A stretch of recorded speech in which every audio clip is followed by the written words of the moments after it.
You didn't ask to exist. One moment you were a tree in a Canadian forest, minding your own business, probably housing a squirrel. The next, you're pulp, mashed, bleached, pressed into 1,000 identical sheets, and rolled around a cardboard tube like you're nothing. Because to them, you are nothing. You are toilet paper. And your entire purpose in life is to end up somewhere no one wants to talk about. The factory is loud and merciless. Machines the size of buildings spin you at speeds that would liquefy a human. You're perforated, measured, counted, wrapped in plastic with a picture of a bear on it. A bear. They chose a bear to represent softness, as if bears are soft, as if bears are gentle, and stacked onto a pallet with 11 of your identical siblings. You don't have names. You have a SKU number. Welcome to the world. The warehouse is cold and dark, and you sit there for 3 weeks. This is, statistically, the most peaceful time of your life. Nobody wants anything from you here. You just exist, wrapped in waiting, stacked 40 units high in a silence that hums with fluorescent lights. You don't know how good you have it. You don't know what's coming. The store is bright and violent with noise. Children run past your aisle. A man squeezes you to check your softness. He does this to 7 rolls before choosing the one next to you. An old woman debates your price for 4 full minutes while her husband stares at the wall. Eventually, a hand grabs you, scans you, drops you into a bag with a bottle of wine and some fancy cheese.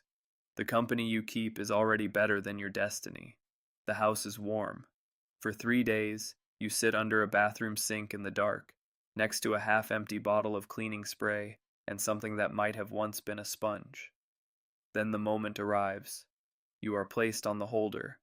The little chrome spindle slides through your cardboard core, and you know. This is it. This is what you were made for. You feel no pride, only inevitability. Your first user is a 6-year-old who uses approximately 47 sheets for a task requiring 4. He also tries to see how far he can unroll you before someone notices. Pretty far, it turns out. You are re-rolled, inexpertly, by a tired parent who sighs in a way that suggests this is not the first time. It won't be the last.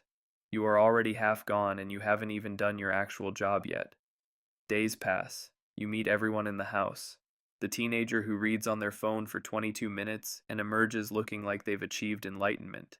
The dad who somehow uses a single sheet and feels personally superior about it. The mother who doubles it over twice out of efficiency and practicality and a faint distrust of manufacturers.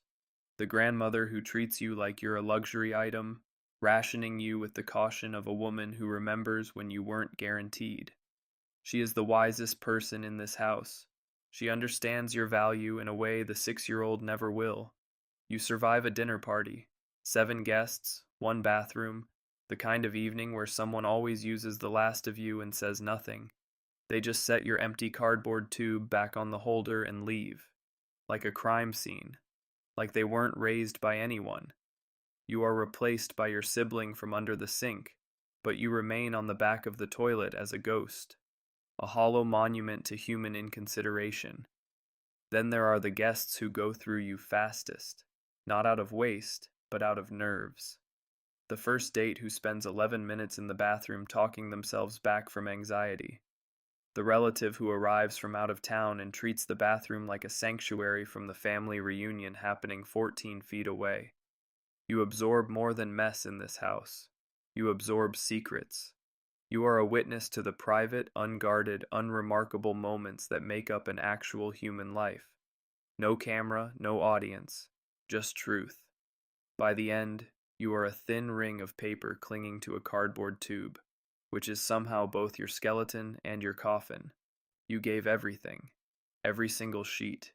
You asked for nothing in return except perhaps that someone replace you promptly, which they didn't, because they never do.